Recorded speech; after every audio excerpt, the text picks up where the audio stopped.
po yung katabi niyo. Sabihin niyo nga po, ang ganda-ganda mo. Ang pogi-pogi mo. Yun. Ano po ba itsura?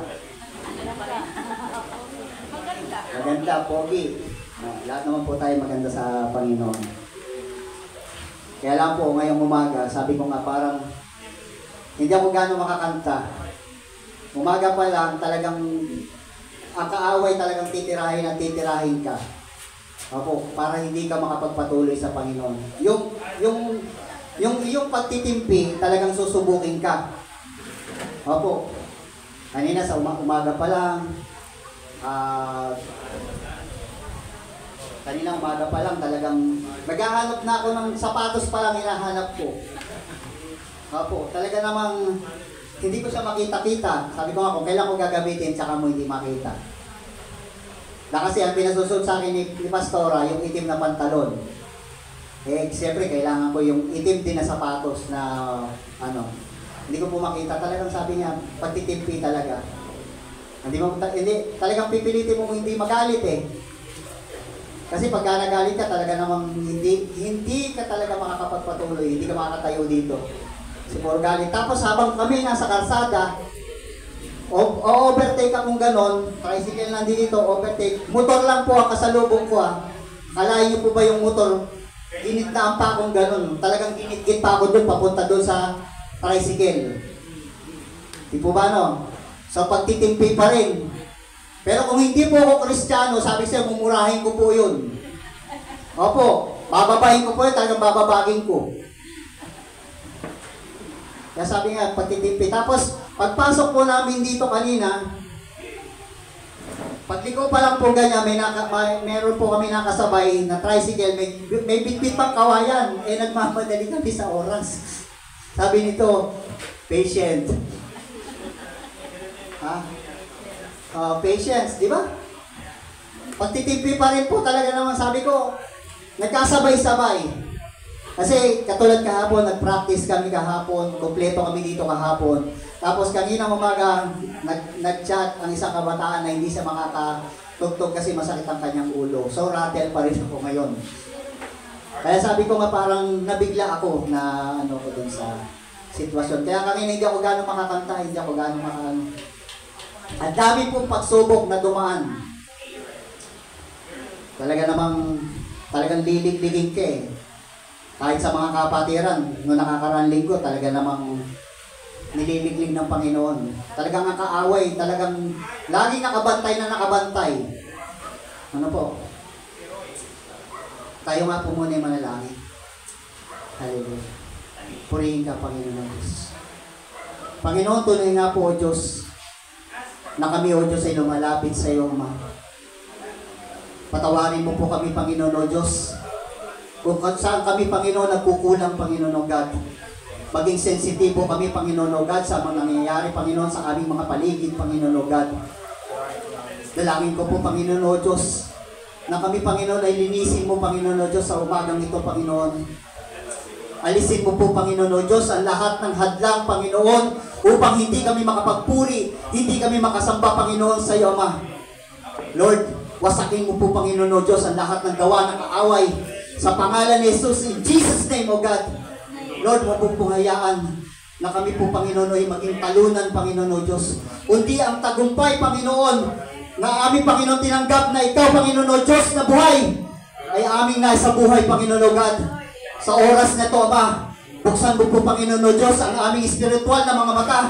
Buksan mo po, Panginoon, O Diyos, ang aming mga espiritual na tenga, Panginoon, O God. Sampahin ka po namin, Panginoon, sa espiritu at katotohanan, Panginoon, O Diyos. Hallelujah, sa umagang ito, Panginoon, O God. Dumaloy, Panginoon, O Diyos, ang lahat ng pagpapala mo, Panginoon, sa umagang ito, Panginoon, O God. Basbasan mo po kami, O Diyos, ng iyong banal na espiritu, Panginoon, O Diyos. Samahan mo po kami, Ama. At sa aking pananalita, Panginoon, sa umagang ito, sa aking pagtuturo, Panginoon, O God, bigyan mo po ako, O Diyos, ng tamang kaisipan, tamang puso, Panginoon, O God. Bigyan mo po ako ng mapagpakumbabang puso, Panginoon, O Diyos. Hallelujah. Gamitin mo lamang po ako, O Diyos, na may pagpakumbaba sa iyo, Panginoon, O God. At bigyan mo po ako, O Diyos, ng karunungan, Panginoon, O God, na nagbumula, Panginoon, sa iyo. Hallelujah. Espiritu na nagbibigay ng kaunawaan. Salamat po, Panginoon Diyos. Salamat po. Ikaw po, O Diyos, ang siyang mataas, Panginoon o God. Yung kapahayagan mo, Panginoon o Diyos, ang siyang maganap sa aming buhay, Panginoon o God. Hindi po, Panginoon o Diyos, ang aking kalooban, Panginoon o God. Kung hindi ang kalooban mo, Panginoon, ang siyang maganap sa umagang ito, Ama. Salamat po, O Diyos. Salamat po, Ama. Sa pangalan po ng aming Panginoong Jesus. Amen. Hallelujah.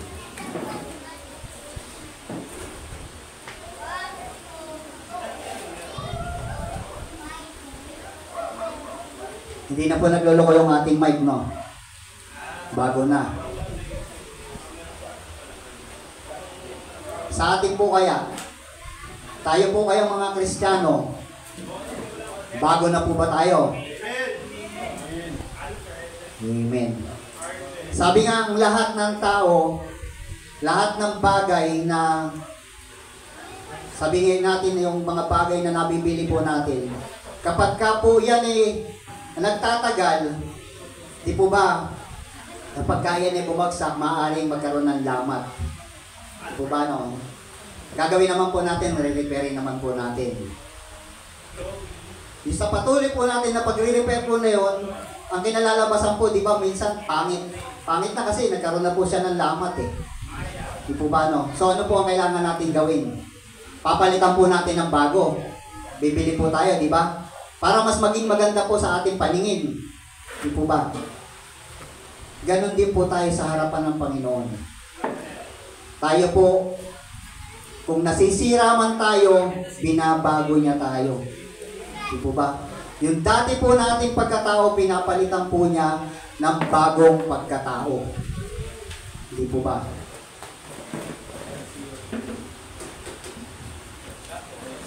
Amen.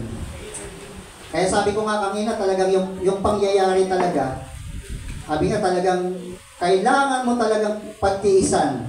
Kailangan mo talagang pagtagumpayan.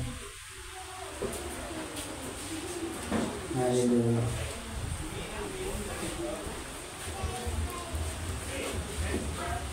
Yan po,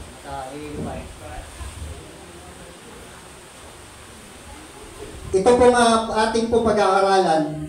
Dito po makikita po natin ito sa Efeso 4:17 to 19. Sabay-sabay nga po natin basahin. Naisulat mo ba, Jeff? Hindi. Okay. So, babasahin ko na lang po. Sabay-sabay po natin siguro basahin.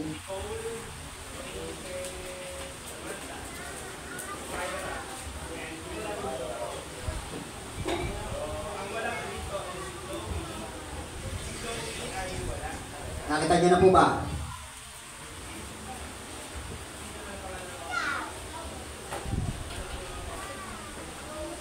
Sabi po dito, sa pangalan ng Panginoong Hesus, ito ang sinasabi ko sa inyo.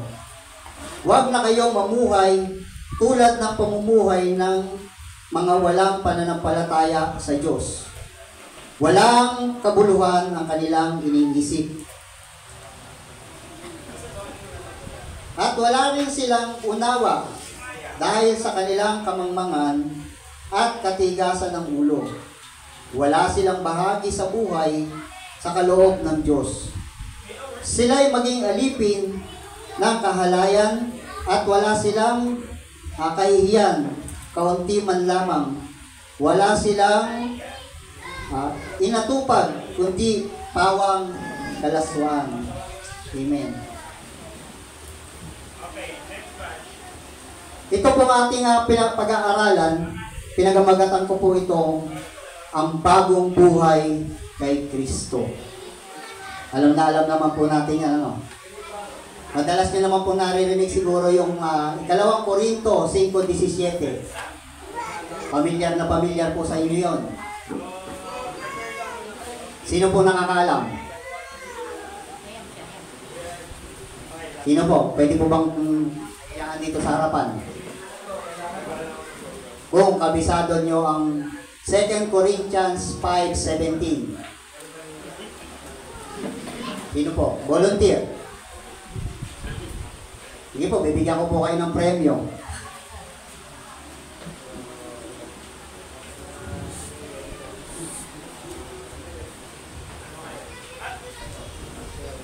Sino po ang nakakabisado?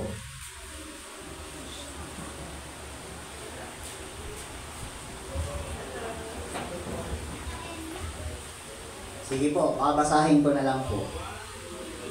Kaya't kung nakipag-isa na kay Kristo ang isang tao, isa na siyang bagong nilalang. Wala na ang dating pagkatao, sa halip ito'y napalitan na ng bago. Bago na po kaya tayo talaga? O nagbago lang po tayo ng estilo? Ha? Dating naka-short, ngayon nakapantalon. Di po ba? Bago na po ba tayo sa ating pamumuhay? Alam niyo po, minsan parang ayokong tumayo dito sa harapan. Sa totoo lang po, kaming tagapagturo, ayaw namin tumayo na sa harapan. Bakit po? Maaaring makagalitan niyo po kami, magtampo po kayo sa amin. Mayroon naman po pagkayo puro sugar coated. Alam niyo po, kami, tagapagturo lang. Hindi namin kayo pwedeng baguhin. Nasa sa inyo po yan. Kayo po ang magdidesisyon kung magbabago po kayo o hindi. Di po ba? Wala kaming karapatan na para baguhin namin kayo. Kami, tagapagturo lamang at tagapagpaalala sa inyo.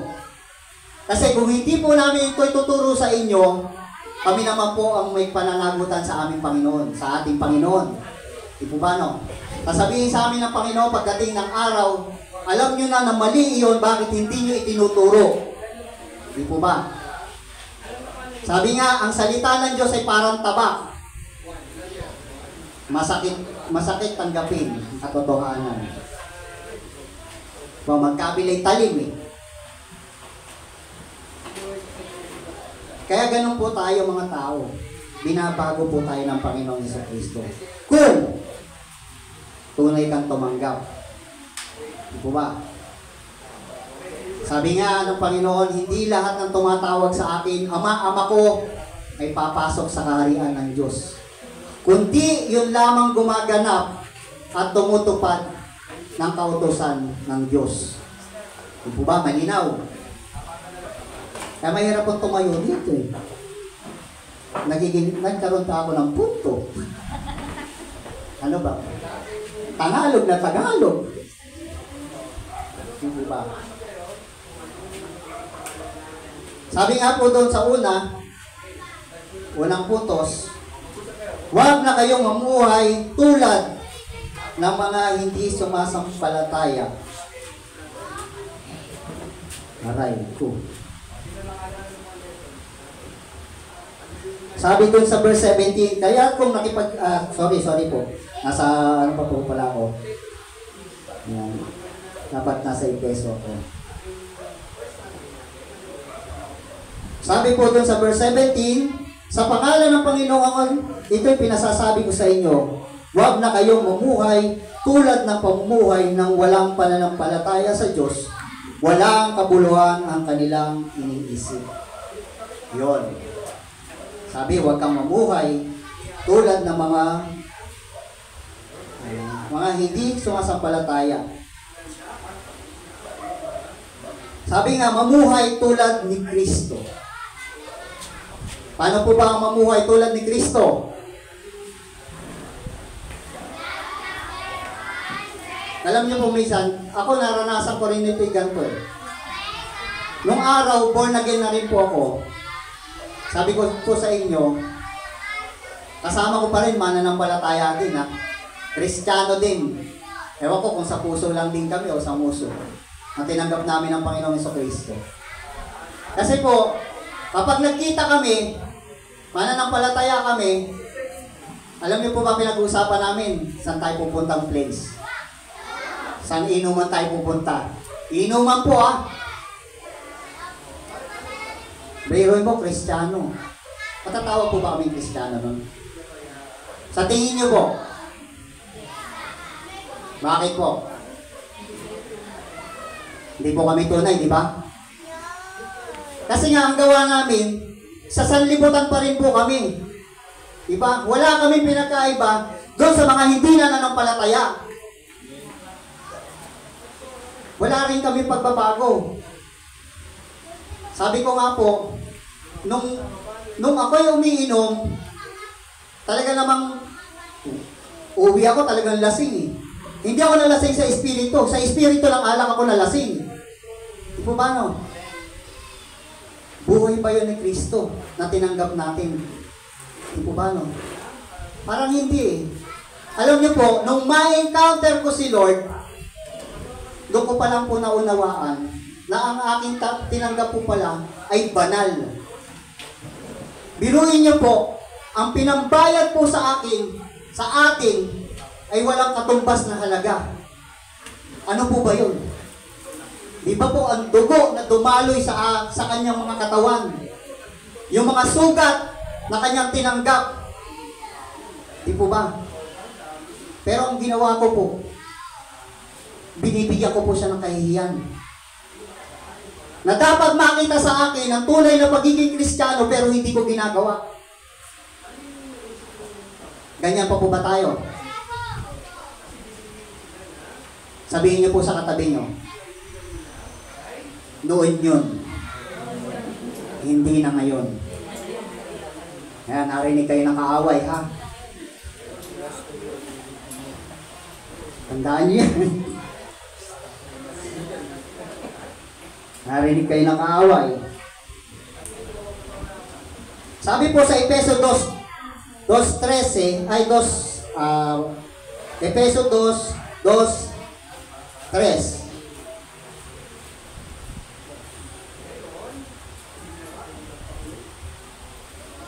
Wala talaga naisulat, no? Point lang, sige.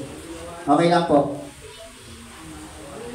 Doon sa Efeso 2:2-3. Sinisunod ninyo ang masamang takbo ng mundong ito at nagpailalim kayo sa prinsipe ng kasamaan. Ang sino mang naghahari ng mga tao ayaw pasakop sa Diyos. So yung ginawa ko po ba, nagpasakop po ba ako sa Diyos? Nung una, di ba? Hindi ako nagpasakop sa Diyos eh. Sino sinunod ko? Sino sinusunod natin dati? Kaaway. Satanas. Di ba no? Kaya paano mo sasabihin ikaw bagong Kristiyano, bagong buhay? Kung ang nakikita naman sa atin dati pa rin nating pagkatao. Di ba no? Kailangan meron po tayo mga pagbabago sa buhay. Sabi nga, ang tao na may dala ng Biblia, hindi siya ang babasahin yan. Hindi hawak-hawak mong Biblia ang babasahin yan. Ay, hindi yan aagawin sa'yo. Sasabihin sa'yo ng tao ba, akin na nga yung Biblia mo, babasahin ko para mabago ako. Hindi po. Tayo po ang babasahin yan, tayo mga Kristiyano. Kung ano ang pinamumuhay mo, yun ang dapat makita sa atin. Di po ba? Dahil ang Diyos ay banal. Mahirap pong magturo talaga eh. Ito po kasi ibinabasa amin ng aming head pastor. Ang ituro namin ay ang kabanalan.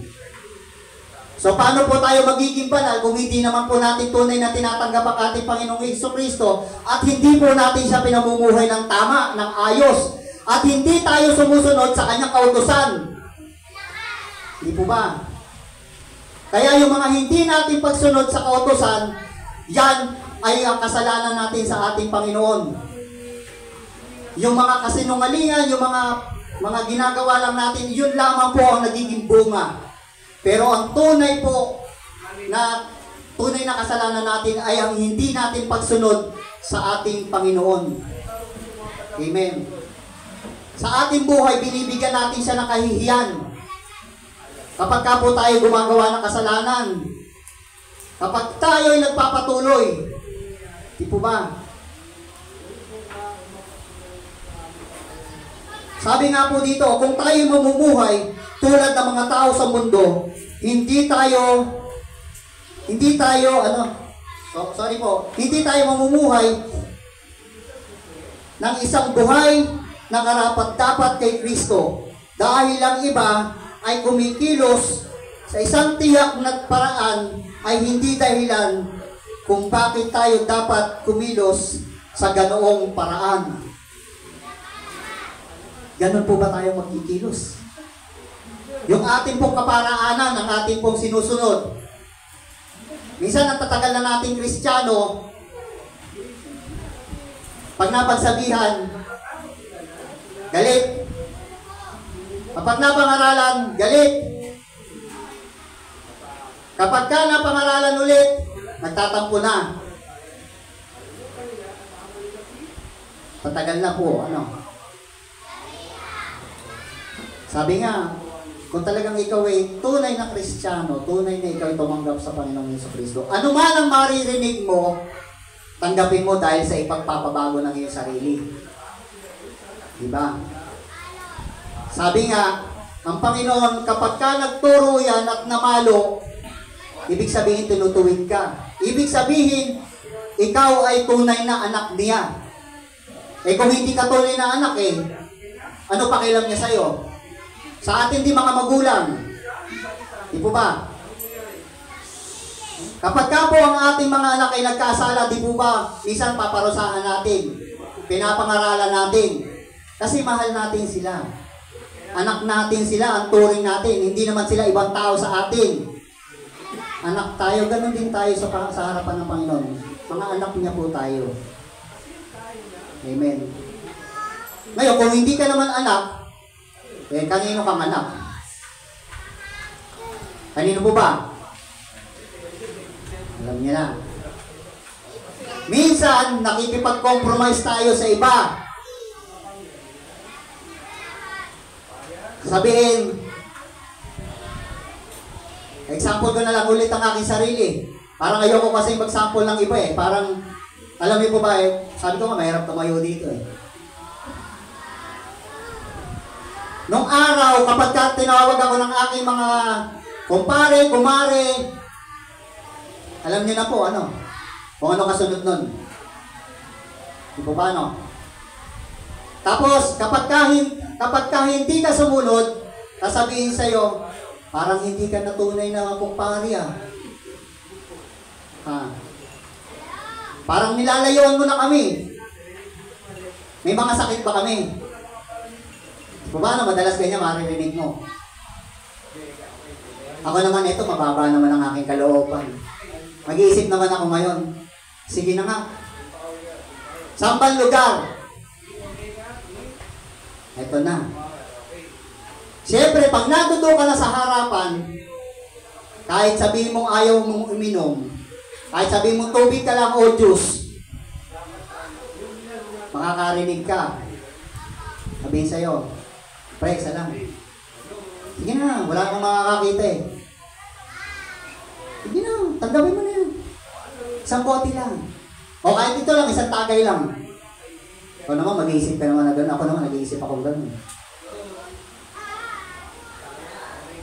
Alam niyo po, sabi nga, pag tinanggap mo yon, kaisa ka na. Tamang hindi ka nakikita ng mga kapwa mo Kristiyano, pero ang Diyos, kitang-kita ka kung ano ginagawa mo. Kumahin, wala tayong maililihim sa Diyos. Kung ano'y ginawa mo sa liwanag, siyang ihahayag sa dilim. Kung ano'y ginawa mo sa dilim, siyang ihahayag sa liwanag. Hindi po ba? Kaya paano masasabihin tayo mamumuhay?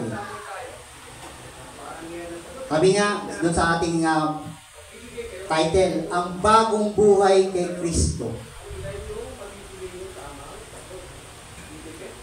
Bago na po ba talaga? Sabi nga po nung pastor na nandun doon sa aming opisina, alam niyo po, nung nakita niya po ako nagsusulat nito, tapos sabi niya, tingnan ko nga. Sabi niya sa akin, Pastor, mabigat yung ituturo mo. Maraming masasaktan dyan. Totoo naman po.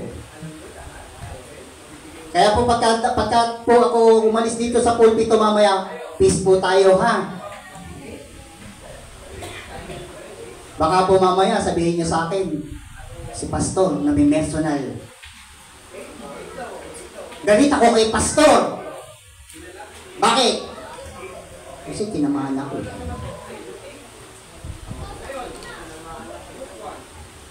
Hindi naman po namin iniisip to na kayo patamaan. Kung ano lang po yung aming ibinibigay sa amin ng kapahayagan ng Panginoon, yun na lang naman po ang sasabihin namin sa inyo. Di po ba, no? Ano po ba pwede kong gawin para malubag po ang loob ninyo? Para pagbabago po dito, peace po tayo, ha? Ano po ba yung peace offering? Ang hirap po, di ba?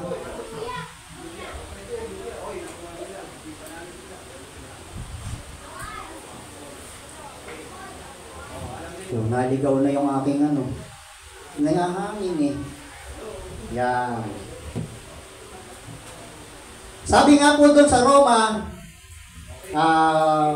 1:21, basahin nga po natin.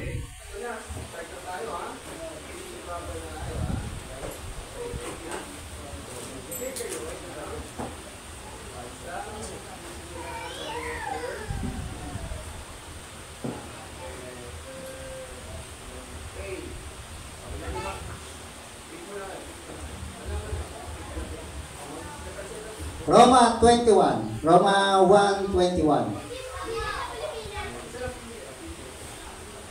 Kahit alam ninyo na may Diyos, siya'y hindi pinarangalan bilang Diyos, ni pinasasalamatan man lang. Sa halip, naghaka-haka sila ng walang bagay na walang kabuluhan, kaya't nagdilim ang kanilang pag-iisip.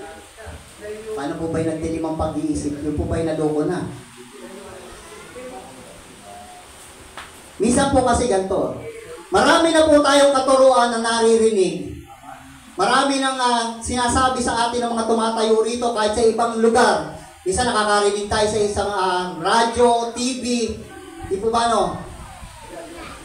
Pero yung pag-unawa po natin, minsan wala sa atin. Naririnig natin, papasok dito, lalabas doon sa kabila. Di po ba? Kaya minsan, ang naisip natin, puro problema. Minsan may ginagawa na sa atin ng Panginoon na mabuting bagay, pero hindi po natin nakikita. Sa halip na magpasalamat tayo, hindi tayo nakuhang pagpasalamat sa Kanya. Di po ba? Katulad ng ibang simbahan. Ano yung tinuturo sa atin? Sa dati, ano tinuturo sa atin? Diba? Niliko tayo sa katotohanan. Kaya marami sa atin naligaw ng landas. Minsan naman, Kristiyano na napunta sa ibang katuruan, naging iba na ang turo. Naging kulto. Di po ba, no? Kababasa ng Bible, hindi inunawa ng gusto. Kung ano'y sariling interpretasyon, yun ang kanyang binasa. Yun yung kanyang pinamuhay. Kaya marami nga mga pastor din, naligaw din po. Naligaw na sa katotohanan. Kaya kayo po, para hindi po kayo maligaw, lagi po kayo magbasa ng Bible. Bulay-bulayin niyo yan araw at gabi. Di po ba, nang hindi kayo maligaw? Kasi minsan, kapag may dumating dyan na magtuturo ng iba, alam niyo po, kapakagagaling niyan. Talaga namang, lalo na kapag nakausap mo ang iba na simbahan. Kung ano'y paniniwala mo, yung meron din silang paniniwala. Yung sinasabi mo na Bible verse, meron din silang kaano nun.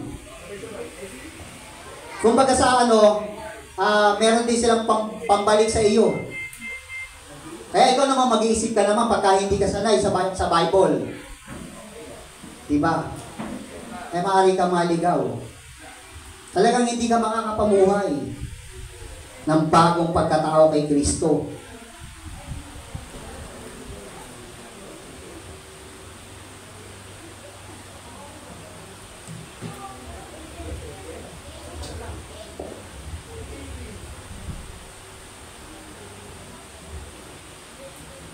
Sabi po sa Gawa 14:15.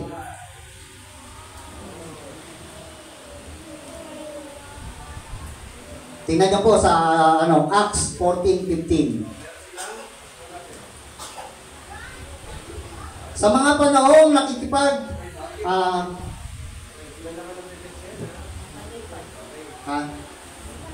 ayun, nasulat pala. Sa mga panahong nakalipas, hinayaan niyang gawin ang lahat ng bansa, anuman ang kanilang maibigan. Ganyan po ba tayo? Lahat po ba ng maibigan natin, tayo ating sinusunod? Minsan, maibigan natin, hindi ako sasamba.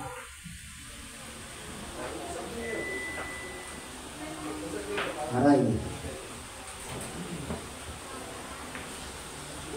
Kaya nga di po ba, yung nagkaano sila ng, yung Tower of Babel pa yun. Di ba no? Yung mga tao na gumawa ng isang mataas na lungsod, yung mataas na, sabi niya, nag-usap-usap ang lahat. Di ba? Gumawa sila para daw makarating sila sa langit. Di ba? Yung mataas na tore. Nagkaisa po sila, di ba? Pero ano po ginawa ng Diyos? Giniba po yun. Kaya po tayo ngayon na hindi magkaintindihan. Merong mga iba-ibang lingwahe. Ano po ba, no? Kaya minsan, hindi natin masunod ang Diyos. Kasi minsan, ang unawa natin, sarado na.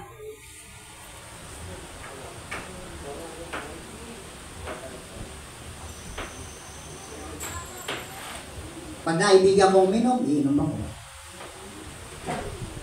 Pag naibigan ko magsinungaling, magsisinungaling ako. Di po ba? Paano natin masasabi tayo ay bago na kay Kristo?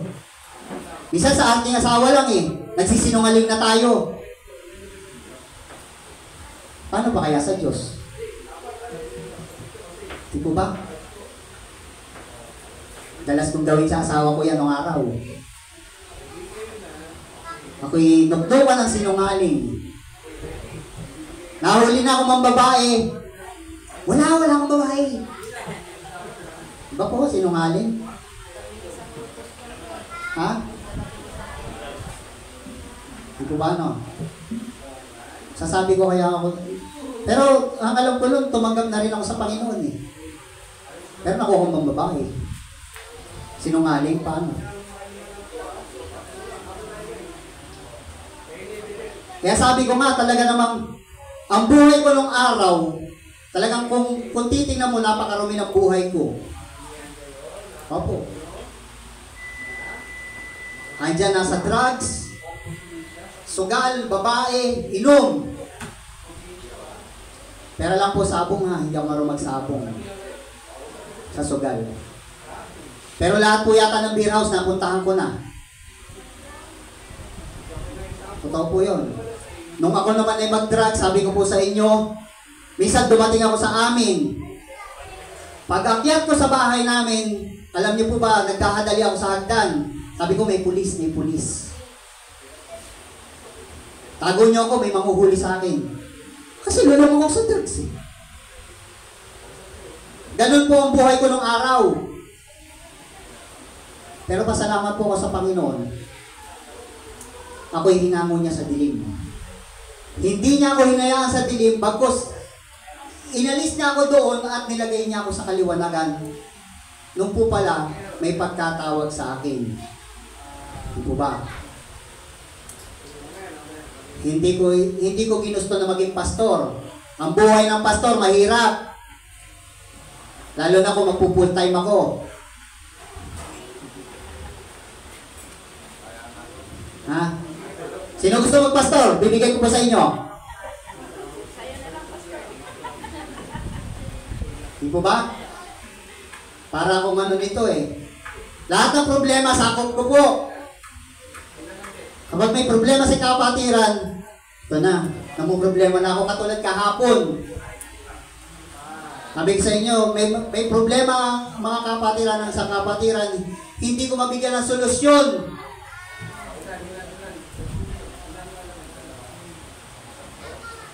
Sabi nga, wala naman laman yung bulsa ko eh.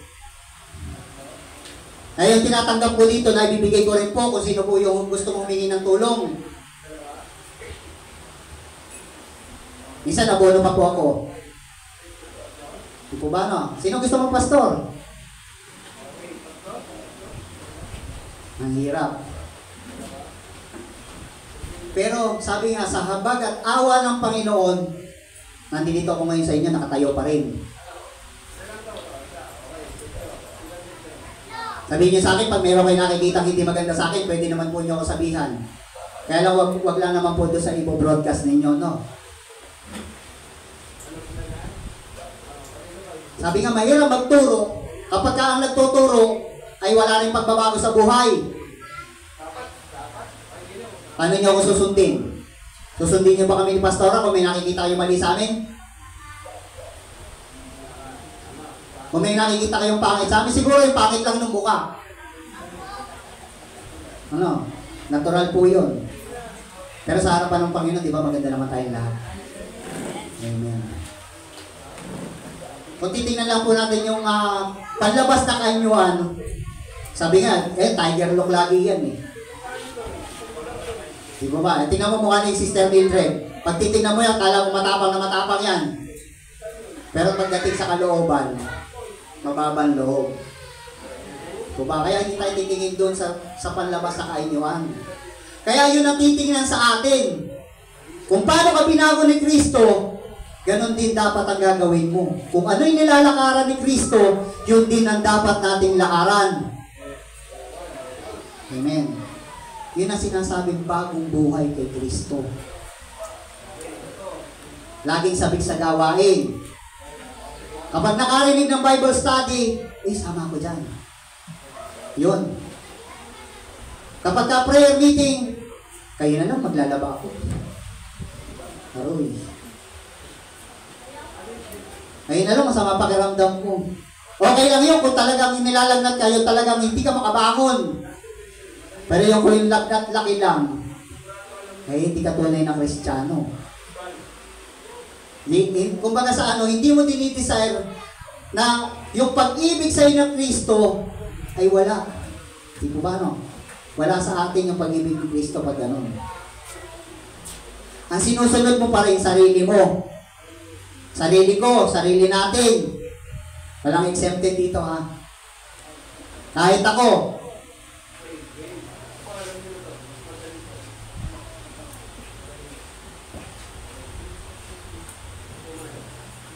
So, ibig sabihin, lahat ng kanilang mga ibigan. Sabi nga po dito sa 1 Pedro 1:18, puro Bible verse po ang makikita nyo dyan. Para malubos po natin maunawaan. Sabi nga, sa mga nagtuturo, kahit maubos namin ang buong Biblia, mapabasa namin sa inyo. Kung wala naman sa inyong, kumbaga sa yung, hindi nyo tatanggapin ang katotohanan, baliwala. Kubano? Kung hindi kayo talaga papasakop sa ating Panginoon. Kung hindi nyo po talaga maunawaan kung sino ang inyong tinanggap. Amen. Alam ninyo, kung ang pinagtubo sa inyo ay walang kabuluhan, pamumuhay ng inyong minana sa inyong mga magulang, ang pinagtubo sa inyo, hindi ang mga bagay na nasisira o nauubos tulad ng ginto. Di po ba? Ano po ba pinagtubo sa atin? Walang katumbas na halaga. Tapos ang makikita sa atin, yung dati pa rin po nating pagkatao. Binibilad po natin ang ating Panginoong Jesucristo sa kahihiyan. Sabi nga, baka tayo naging Kristiyano sa uso, hindi sa puso. Tatagal ng Kristiyano pero ang pamumuhay, gawa pa rin po ng sanlibutan. Pero ang pinagtubo sa atin, walang halaga nga eh. Walang katumbas na baga sa kahit pera, ginto, wala eh. Di po ba, no? Pagka po tayo talaga nasa kalalagayan pa natin ang ating dating pagkatao. Sabi nga, nandilin pa rin naman tayo sa mundo eh. Wala naman pong perfecto, di ba? Lahat naman po tayo nagkakamali. Pero iba po yung mali na sinadya. Di po ba? Kapag hindi mo sinadya, okay lang. Pero pagka inisip mo at ginawa mo, sinadya mo na yon. Di po ba?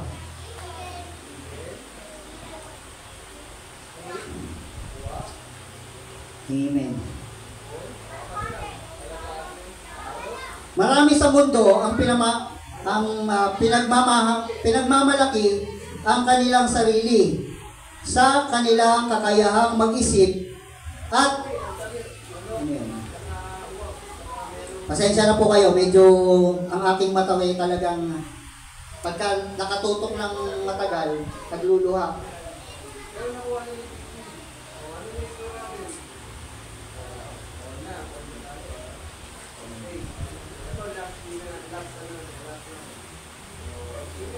Sabi nga, magandang balita tungkol sa kalulhatian ni Kristo na siyang larawan ng Diyos. So, ibig pong sabihin, kung ano'y larawan ni Kristo, dapat ganun din po tayo. Kalarawan nga po tayo, di ba? Sabi nga po doon sa Genesis 1:26, lalaki natin ang tao ayon sa ating wangis. Noon pa man din, tayo na'y katulad ni Kristo.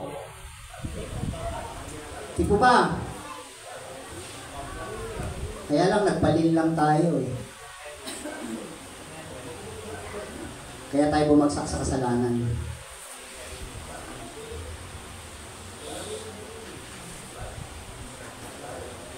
Iyon po ay nakasulat sa 2 Korinto 4:4.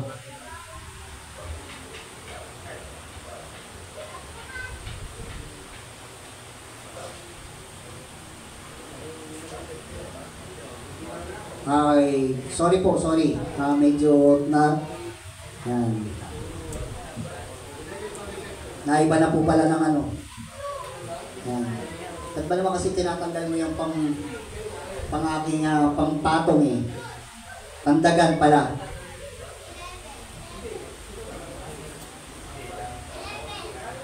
Sabi po sa 2, huwag na kayong mamuhay sa walang kabuluhan.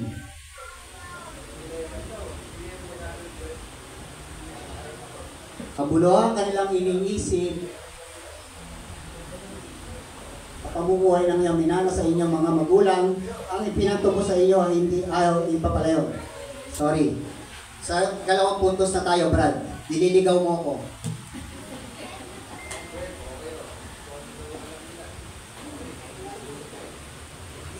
Sabi nga po dito, huwag na kayong mamuhay sa walang kabuluhan.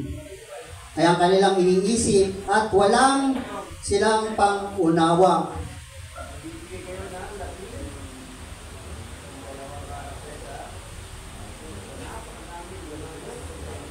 Sabi po doon sa una, may pagsunod ng may katalinuhan na mula sa Diyos. Doon sa verse 18.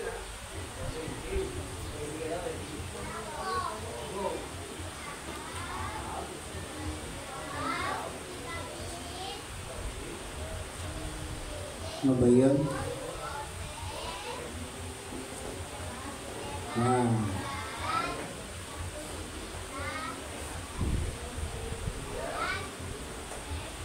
Medyo bumagal na ako, no?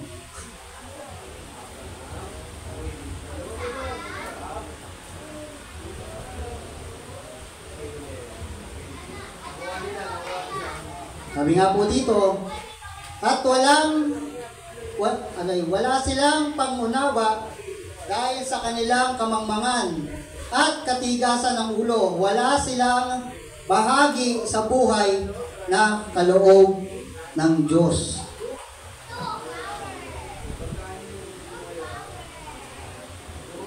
Sabi nga, ang unawa ay nagdidilim.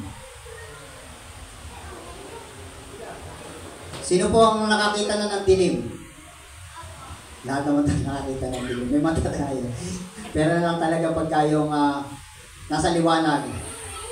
Diba? Sabi po sa Efeso 6:12,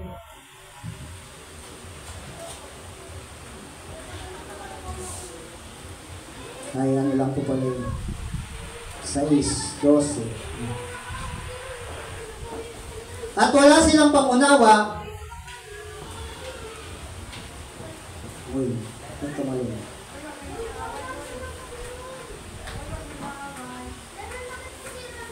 Yan. Ginawa niya ito upang ihanda ang paglilingkod ang lahat ng mga banal para sa katitibay ng katawan ni Kristo, ang Iglesia.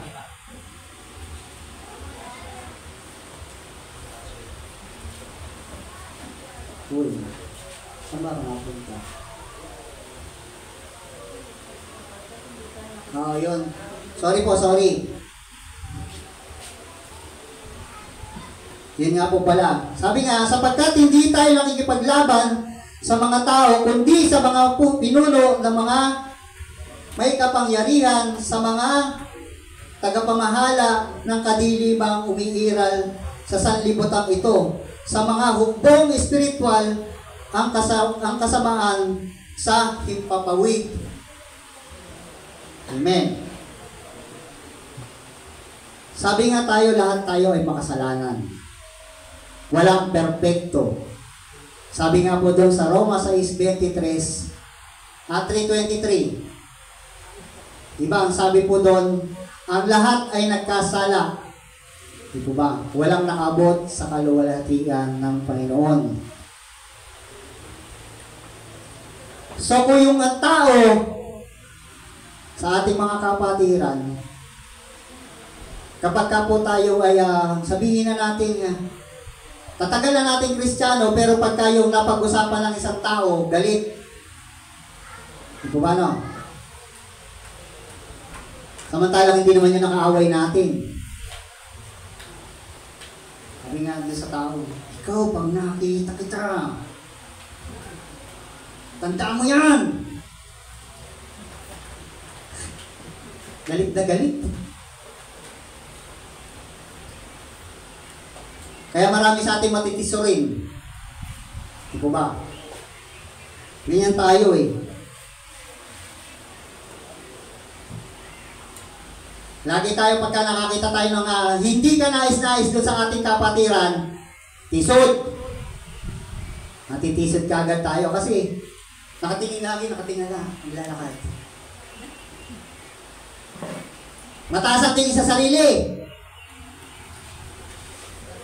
Kaya kapag ka naglalakad ng nakatingala na ganyan, kala mo nag-beauty pageant, pag nadapa, ay!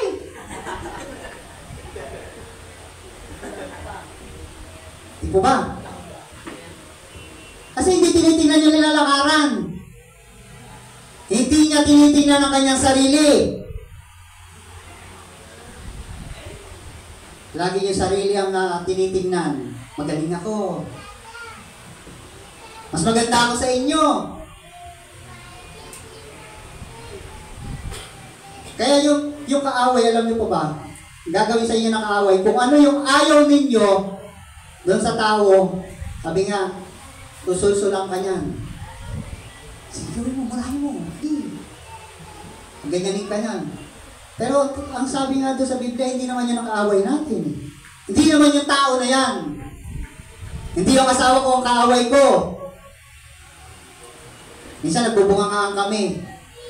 Papaliwanagan kami. Sabi nga ng tinuro ni Pastora, win, win, win. Wala naman nanalo sa amin. Di ba no? Nagtatalo kami, nagpapaliwanagan kami, wala namang manalo. Ganyan po ba kayo? Nakaka-relate kayo, no? Lalo na sa mag-asawa, ano po, ano? Sige na, ikaw na pinakamagaling. Talo na ako. Panalo ka na. Di po ba, no? Pero tuwan-tuwa si Satanas. Kasi nagawa niya yung mission niya. Tayo mga Kristiyano, bumagsak tayo. Natalo tayo ng away eh. Di po ba no? Pero hindi nga siya kaaway ko eh. Hindi nga kayo kaaway ko. Ang kaaway ko, yung namumuno doon sa himpapawid. Sino po ba nandoon? Di ba si Satanas? Kaya kung ano yung nakikita nyong pangit sa mga kapatiran nyo, pangit lang ang mukha. Mahalin nyo yan. Hindi sila ang kaaway nyo. Kaya kung may nagawa man sa inyo na pangit, mahalin nyo. Unawain nyo. Paunan yung pabago ang sarili nyo. Para maabot nyo yung mga tao din na yan. Yung mga kapatiran nyo na yan. Di po ba? Yun ang tunay na pagbabago ng buhay. Ang bagong buhay kay Kristo. Ano man ang naririnig mo, ano man ang nakikita mo sa kapatiran mo, kaya mong unawain. Kaya mong mahalin. Ang utos sa atin ng Panginoon, pag-ibig. Dahil kasi kung wala tayong pag-ibig, talagang hindi mo siya mamahalin. Hindi mo siya makikitaan ng maganda. Wala kang nga pag-ibig. Kaya yun po ang dapat natin gawin, ibigin natin sila. Kahit na sabihin natin marami tayong mga pagkakamali sa buhay. Minsan naman, di naman natin ginusto yun, di po ba? Pero abutin natin sila. Hindi porket nagkamali ng isang beses, nakatatak na, selyado na, hindi na kayang patawarin kasi may tatak na, di ba? Nakikita mo pag may tatak na, may mansyan eh. Ganun po ba tayo?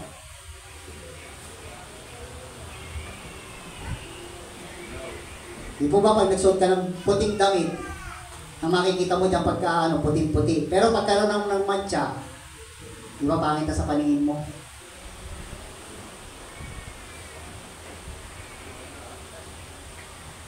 Kaya sa mga kapatiran natin, talagang hindi sila ang kaaway natin. Kaya kung may nakikitang mali, ipanalangin mo. Panalangin mo na sana madapa siya. Sana gano'n ang mangyari sa kanya. Ganun po ba tamang panalangin? Oo. Marami kong ganyan naririnig eh. Kristiyano na. Pero ang lumalabas sa bibig, puro sumpa.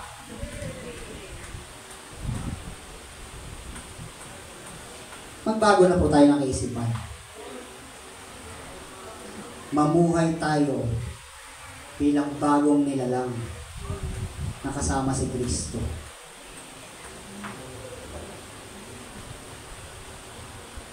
Amen.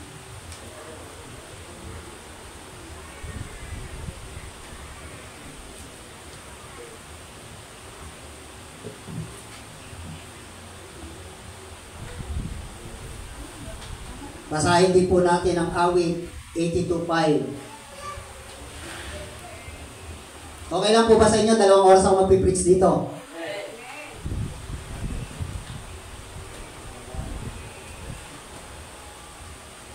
O isang tawad na lang po, 1 oras at kalahati. Awit 82:5.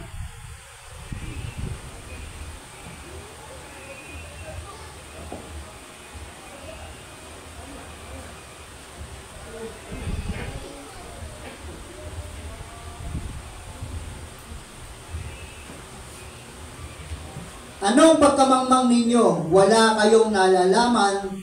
Sa gitna ng kadiliman, doon kayo nananahan. Sa ibabaw ng daigdig ay walang katarungan. Hindi po ba? Walang katarungan yung ginagawa natin dyan. Ang nananalo lang po talaga si Satanas.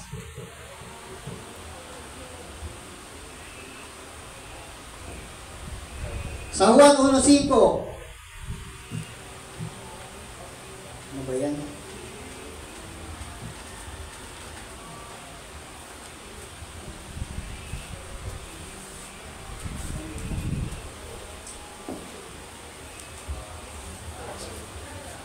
Sabi nga, kung tayo ay na kay Kristo, tayo dapat ay namumuhay sa ilaw. Hindi sa dilim, no? Tayo ay nagliliwanag. Hindi makikita mo sa mga mukha, madilim. Tingnan nyo, pansinin nyo mga tao may problema. Nakangiti po ba yan? Pagka may problema, nakikita nyo po bang nakangiti ang tao may problema? Di po ba makasimangot? Kapag ka nakasimangot po ang nakikita nyo, ano yung ma-imagine nyo? Doon sa taong nakikita nyo nakasimangot. Wag lang po yung mukhang unggoy, yung mukhang gorilla kasi yung pinakikita nung dati. Di po ba, bawal na nakasimangot. Pumapangit. Di po ba madilim ang pagmumukha? Di ba madilim ang buhay? Hindi siguro nagbabayad ng kuryente. Walang Meralco sa bahay. Sabi nga po dito, nagliliwanag sa kadiliman ang ilaw at hindi ito nagagapi kailanman ng kadiliman. Yun na. Kaya minsan sa atin, sabi nga, mga tumanggap na kay Kristo. Pero kung makapagdaldalan sa iba, wagas. Malalaswa lang pinag-uusapan, Kristiyano na nakisalamuha pa. Kubano? Marami ko narinig na ganyan. At meron din po akong mga, sabi nga, may mga kapatiran din na dati na talaga namang naglaki yan na sa church. Doon na nagsitanda. Pero makikita mo pamumuhay sa kanila na nasama sa mga hindi mananampalataya. Ang gawa ng hindi mananampalataya, sumama na rin.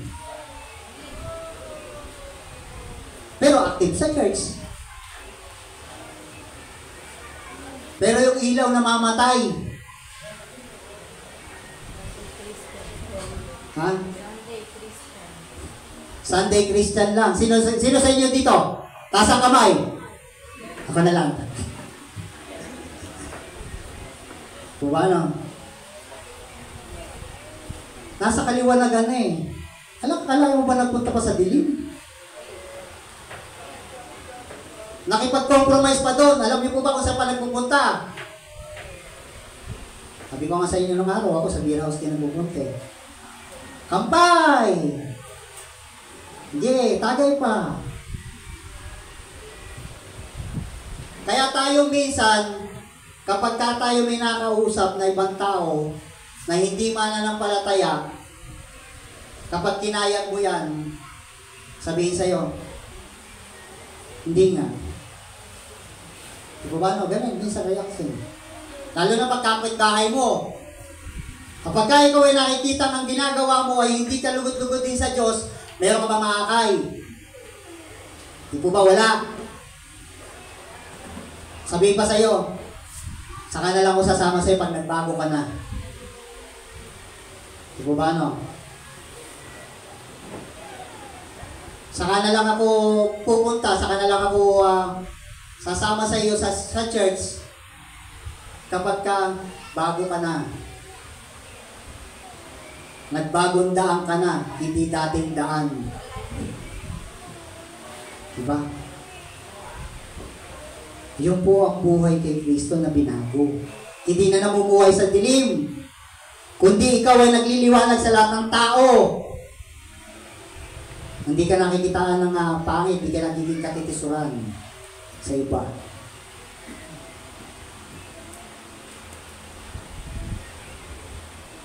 Kapag ka hindi rin natin binabago ang ating karakter, tandaan nyo yan, hindi ka rin makakapamuhay ng bagong buhay kay Kristo. Paano ka magiging banal kung ang karakter mo yung pa rin? E samantalang ang tinuturo sa atin ng Panginoong Jesucristo, ng Panginoon Diyos, tayo ay maging banal. Maging bagong buhay kay Kristo. Kaya malaki nga, ibig sabihin, malaki talagang yung karakter. Madali po bang baguhin ang karakter? Kung kayo po tatanungin ko, madali po bang baguhin ang karakter? Mahirap po, di ba?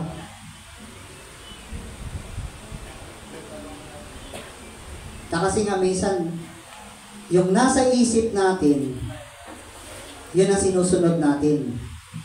Kaya mas madalas, sa kadiliman po tayo napupunta. Hindi sa liwanag. Amen.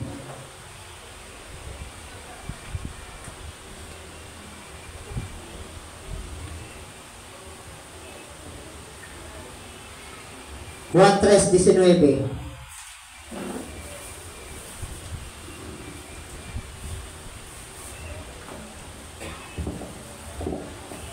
Kaya tandaan po natin, sa lahat ng ginagawa natin, may paghahatol ang Diyos.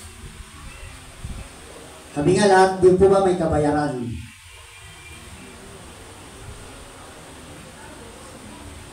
Ganito ang paghatol ng Diyos, na parito sa sanlibutan ang ilaw.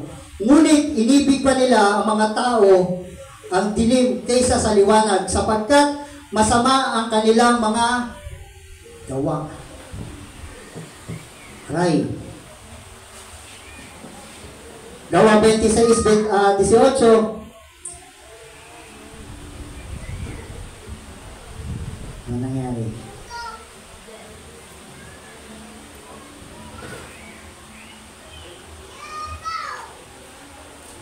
Tingnan natin. Basahin po natin. Acts chapter 26, verse 18.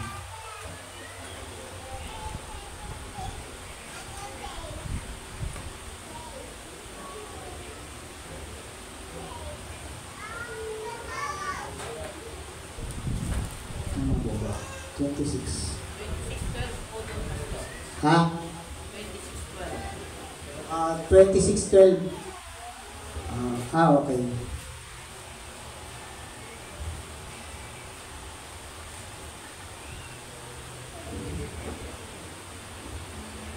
Tama ba? 26:12 ang nakalagay dyan, no? 18 po eh.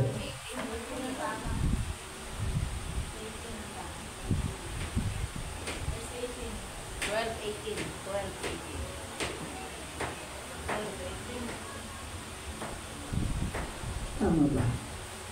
26:18 ang nakalagay bukas dito.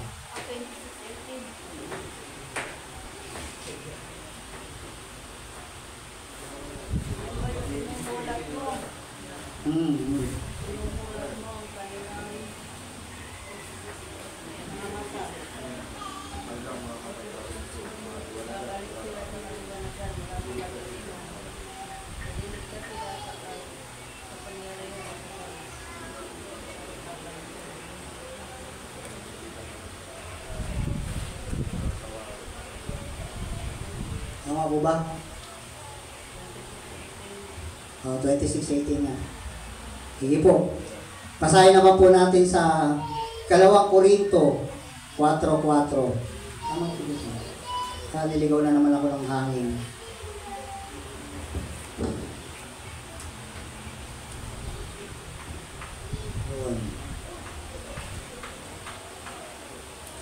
Kalawang Korinto 4:4.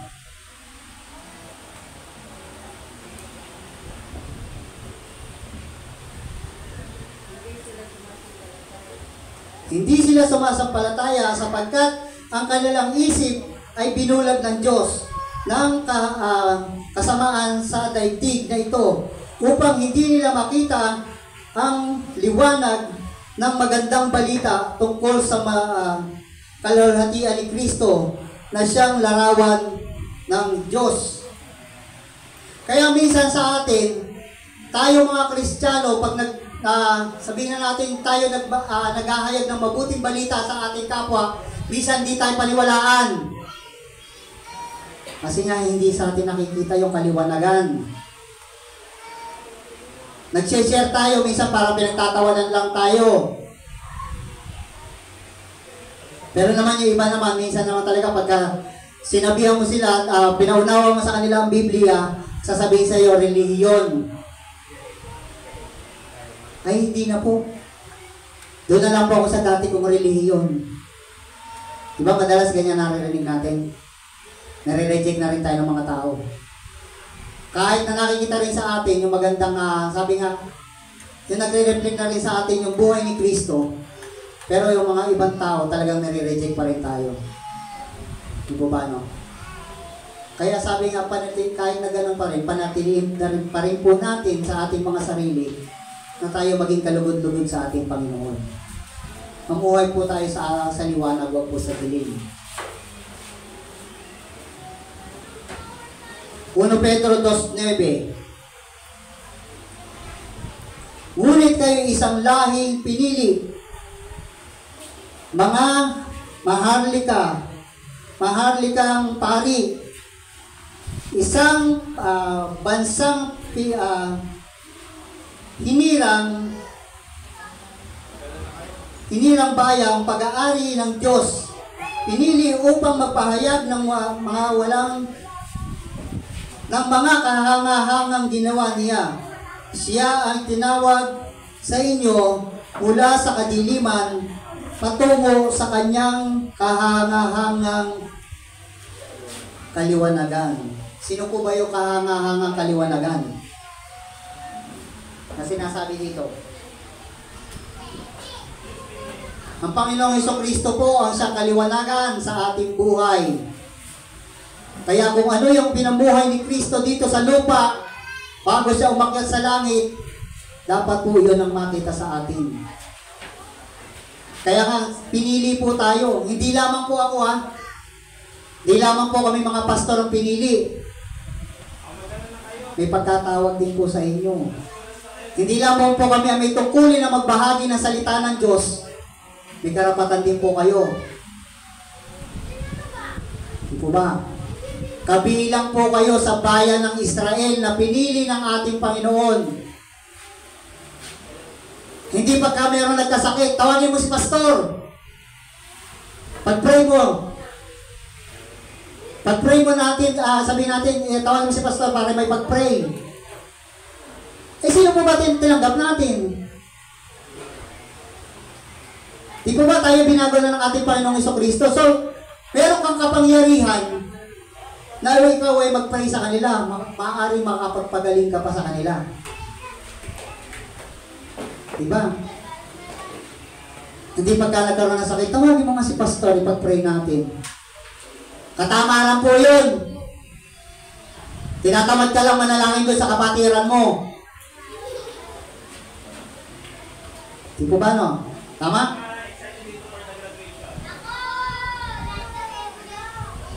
Minsan, iaasa mo sa kapatiran, sa pastor. Pastor, pag-pray mo nga po kami. Samantalang ikaw, wala ka namang ginagawa. Alam mo naman ang susi, pero ayaw mong buksan, ayaw mong gamitin. Siguro touchscreen yung kanyang o kaya yung tawag dito yung may sensor. Nakakita na po ba kayong ganon? Na kapag tumapat ko sa pinto na ganon, bubukas na. Kung ano, katamaran po yun. Maaari nyo naman ipanalangin yung tao, bakit kailangan nyo pang tawagin si pastor? Isko oras na ng gabi, natutulog na yung si pastor, ginigising nyo ba?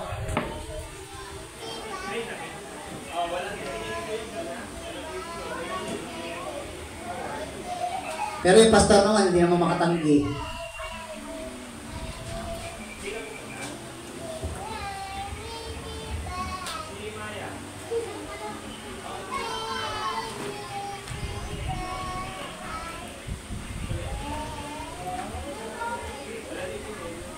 Hallelujah. Maaari po ba tayong tumayo lahat? Ito ka na po tatapusin natin.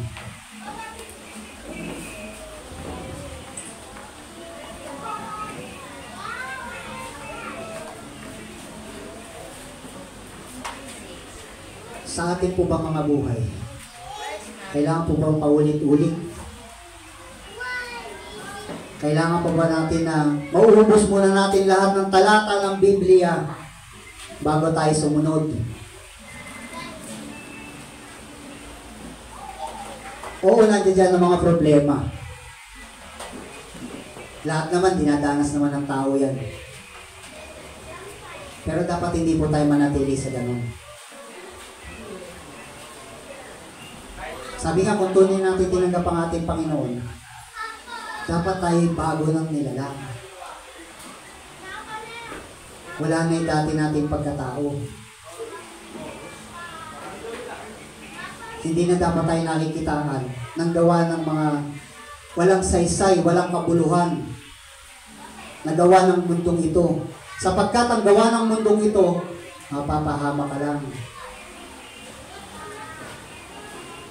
Kaya mahirap minsan baguhin natin ang ating isip eh.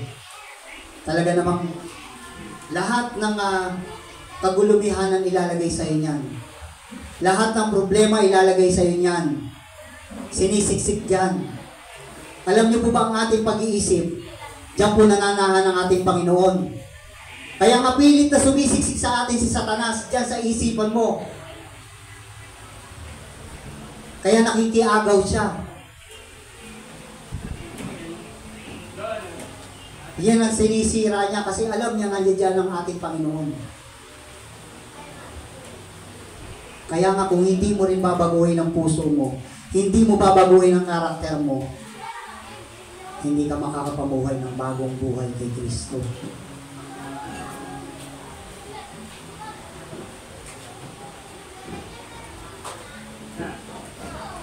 Ngayon, kung ikaw ay talagang hindi patunay na tumatanggap sa ating Panginoon, inaanyayahan ka po niya.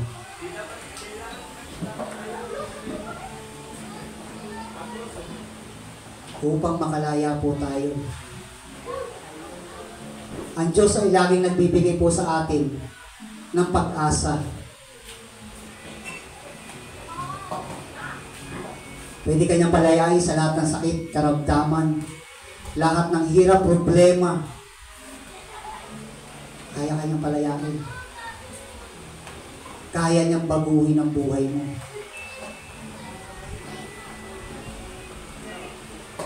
Wala tayong magagawa pag malayo ang Diyos sa atin. Kaya ngayon pa lamang, tanggapin natin ang ating Panginoon Jesus sa ating buhay ng buong buo. Kung kinakailangan niyo po pumunta sa harapan dito para ipanalangin po kayo, gawin niyo po. Lahat na may sakit at karamdaman, pwede po. Lumapit po kayo. Yung mga meron dinadamdam dyan, na mga kabigatan, kayang pag-aanin po yan ng Panginoon.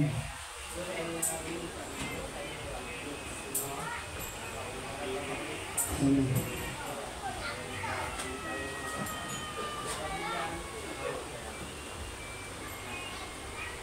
Kaya kung ikaw ay hindi pa rin tumatanggap, ngayon mo palang narinig ang salita ng Diyos, inaanyayahan ko rin po kayo sa harap ko.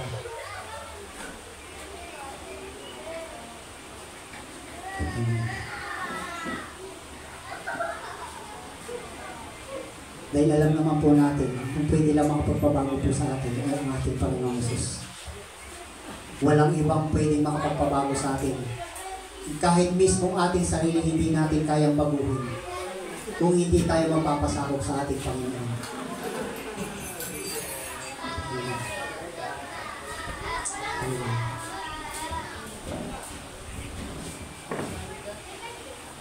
Ngayon, tanggapin niyo ang ating Panginoon sa Kristo.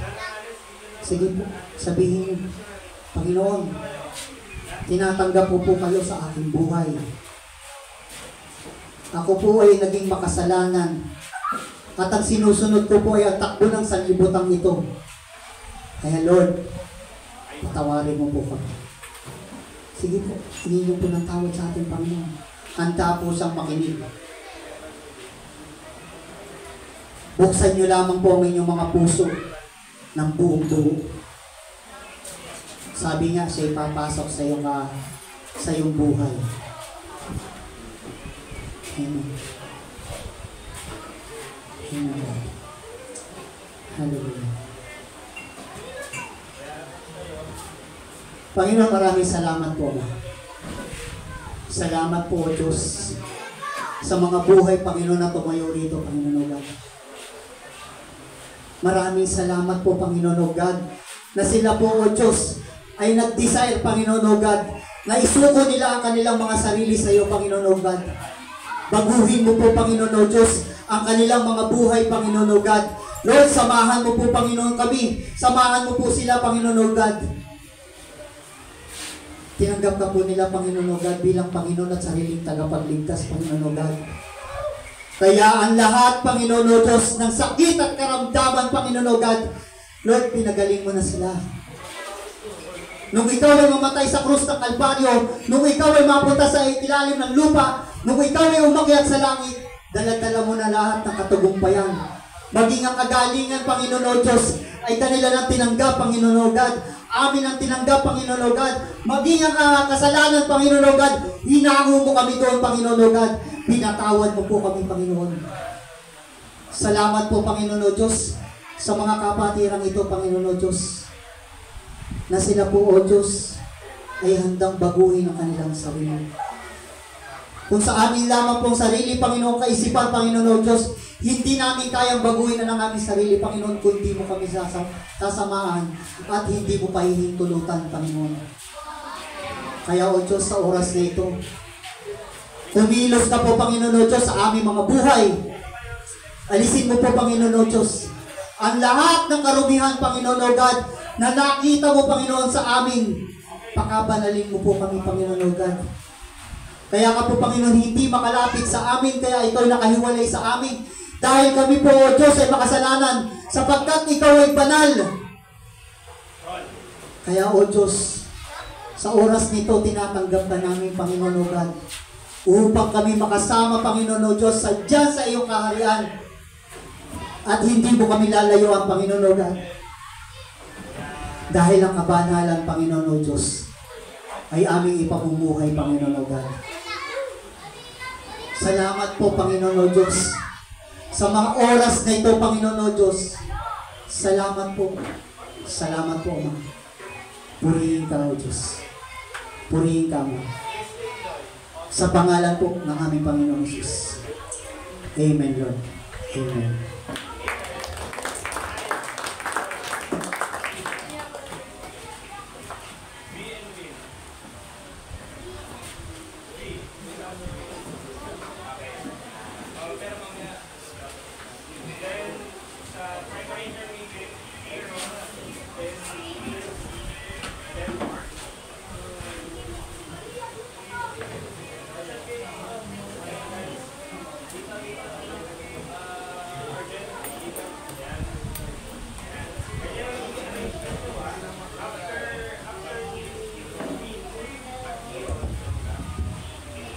Sa lahat po ng mga nakinig, ay napakarami po natin natutunan. Unang-una pa lang po yung verse, 2 Corinthians 5:17. Ang lahat daw po na nakipagkaisa kay Kristo ay ano na po? Luma o dati? O bago? Bago ng nilalang. So, kung tayo po ay bago ng nilalang, hindi na po tayo lalakad sa kadiliman.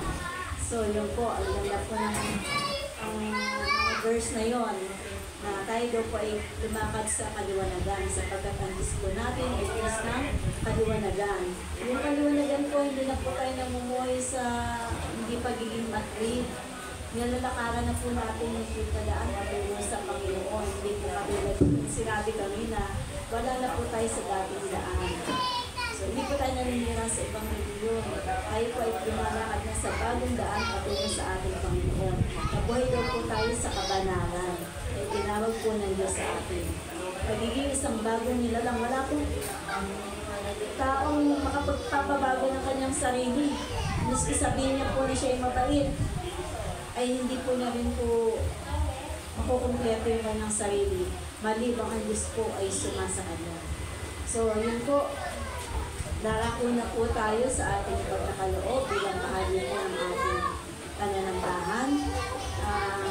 Dinako po ako ng Panginoon dito sa verse na ito na wag daw po ninyong akalaing madadaya ninyo ang Diyos. Ang Diyos po hindi natin madadaya sapagat ang Diyos lamang po ang perfect sa atin. Yun po. Sabi daw po dito sa verse 7, second statement po ng Galatians chapter 6 verse 9 o verse 7. 6 verse 7 po sa second statement, kung ano ang itinanim ng tao, yun din ang kanyang aanihin. Hindi po ba kapag po tayo nagtatanim, ang gusto po ba natin ay konti lang itanim natin para tayo umani ng marami? Kami po hindi po ba? Dapat po marami tayong itinatanim para makaani po tayo ng mas marami. Gusto po natin plenty, di po ba? O kung literal ko pong sasabihin, sa panahon ko ngayon, di ba, mahal pa rin po ang bigas. Para po maging mura yung bigas, kailangan magtanim po tayo ng maraming palay, maraming bibli, para makaani po tayo ng marami. So sa spiritual naman po, ay sundin po natin, kung tayo po ay bago nung nilalang, yung kung dati natin pagiging kuripot, kung ipang-positive po natin ito, tayo po ngayon ay maging mapagbiyo na. Tama po ba? Mula sa lumang dati, puri po tayo papatungo doon sa bago ngayon, tayo po ay nagiging hindi na kuripot. Tayo po ay nagiging mapagbiyo na. At ito po ang daan patungo sa kasaganaan. Ang nagbibigay doon po ay umaani ng kasaganaan. So magtanim po tayo ng mabuti, aani po tayo ng mabuti. Sabi kasi, kung ano ang itinanim, yun din po ang ating aani. Sa ating kapwa, maging mabuti po tayo, magiging mabuti rin po ang pakikitungo sa atin.